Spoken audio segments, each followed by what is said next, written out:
সুপ্রিয় শিক্ষার্থীবৃন্দ, তোমরা অনেকেই দ্বিধার মধ্যে আছো যে পরীক্ষার হলে কোন ক্যালকুলেটর নেওয়া যাবে।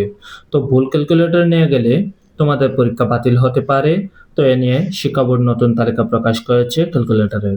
তো এখানে তোমরা দেখো নোটিশটির মধ্যে উল্লেখ রয়েছে এসএসসি পরীক্ষা 2026-এর পরীক্ষার্থীদের ক্যালকুলেটর ব্যবহার প্রসঙ্গে। উপযুক্ত বিষয়ের পরিপ্রেক্ষিতে জানানো যাচ্ছে যে এসএসসি পরীক্ষা 2026-এর পরীক্ষার্থীদের পরীক্ষার কেন্দ্রে নিম্ন বর্ণিত সায়েন্টিফিক নন ক্যালকুলেটর মানে নন প্রোগ্রামেবল মডেলের ক্যালকুলেটর ব্যবহার করতে পারবে। তো মডেলগুলো হলো FX 82 ms, তারপরে FX 100 ms, FX 570 ms, FX 991 ms, FX 991 EX, তারপরে FX 991 ES plus, FX 991 CW। তো তোমরা অবশ্যই এখানে দেখতে পাচ্ছ এই 8টি মডেলের ক্যালকুলেটর ব্যবহার করা যাবে এবং তার পাশাপাশি সাধারণ ক্যালকুলেটর তোমরা ব্যবহার করতে পারবে।